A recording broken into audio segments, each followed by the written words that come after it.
নমস্কার, বাঙালি ভুরিভোজ ঋতুতে তোমাদের সবাইকে স্বাগত জানাই। আমি ঋতু। আজকে একটা নতুন রেসিপি নিয়ে চলে এসেছি তোমাদের সামনে। আশা করছি আজকের রেসিপিটা তোমাদের খুব ভালো লাগবে।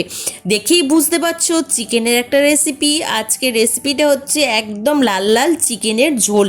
আমি কিভাবে করে থাকি সেটাই তোমাদের সাথে শেয়ার করব। চিকেনটাকে ভালো করে ধুয়ে নেবার পর তাতে দিয়ে দিয়েছি বেশ খানিকটার মতন টক দই, দিয়েছি পরিমাণ মতো নুন, হলুদ আর দিয়েছি তন্দুরি মশলা। এখানে আমার 1 কিলো 200 গ্রামের মতো চিকেন আছে, সেই অনুযায়ী কিন্তু আমি মশলাটা ব্যবহার করেছি। চিকেনের পরিমাণ অনুযায়ী মশলাটা কম বেশি তোমরা নিতেই পারো। এবার দেখো পেঁয়াজটা আমি কেটে রেখে দিচ্ছি। আর হ্যাঁ, এটা বলে রাখি, চিকেনটা কিন্তু যতক্ষণ ম্যারিনেট করে রাখতে পারবে ততটাই কিন্তু চিকেনটা খেতে ভালো হবে।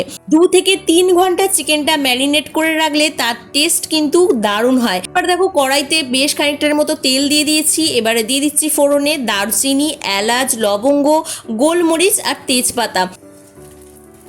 ফ্লেমটা আস্তে রেখে ফোড়নটা একটু ভালো করে আমি ভাজা ভাজা হতে দিয়েছিলাম। এবার দেখো দিয়ে দিলাম পেঁয়াজটা দিয়ে ভালো করে আমি ভেজে নেবো। পেঁয়াজটা কিন্তু ভালোভাবে ভাজতে হবে। পেঁয়াজটা ততক্ষণ ভাজা হোক, তাহলে দেখিয়ে দিই চলো একটা পেস্ট তৈরি করব। তার জন্য কি কি নিয়েছি: আদা নিয়েছি, রসুন নিয়েছি, জিরে নিয়েছি আর নিয়েছি চালমগজ। সমস্ত কিছুই কিন্তু পরিমাণ অনুযায়ী নিয়েছি, তোমরা কম বেশি করে নিয়ে নিতে পারো।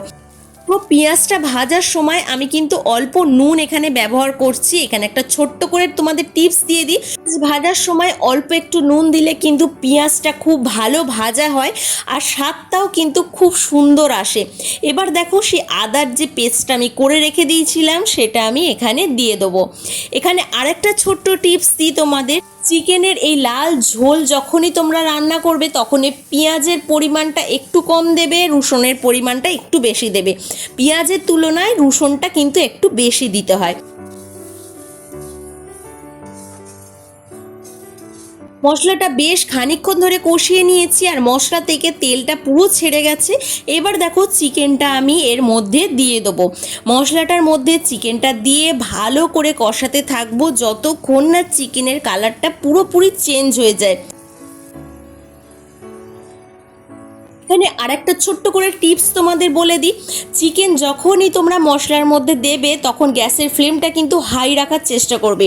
চিকেন কষার সময় গ্যাসের ফ্লেমটা একটু হাই রাখলে চিকেন কষাটা খুব ভালো হয় আর একটা স্মোকি একটা গন্ধ আসে, জানো তো। এবারে চিকেনের মধ্যে দিয়ে দিলাম হলুদ, দিয়ে দিলাম গুঁড়ো লঙ্কা আর দিয়ে দিচ্ছি কাশ্মীরি লঙ্কা। কাশ্মীরি লঙ্কার পরিমাণটা একটু বেশি দিয়েছি।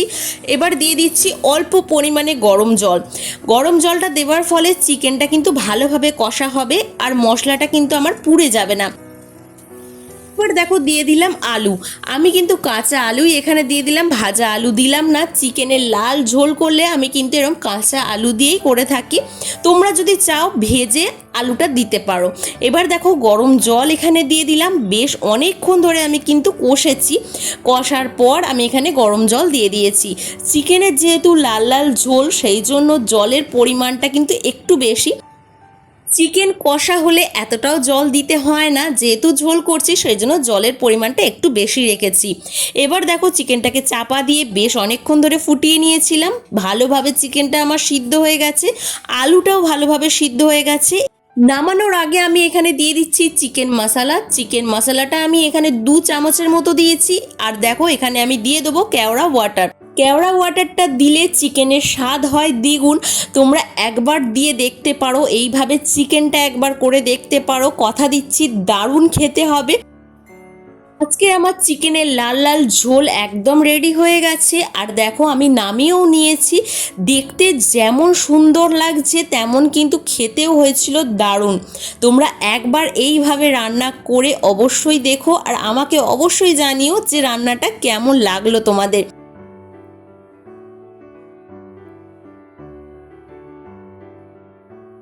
আমার রান্নাগুলো যদি তোমাদের ভালো লেগে থাকে তাহলে একটা লাইক করে দিও, কমেন্টস করতে ভুলো না।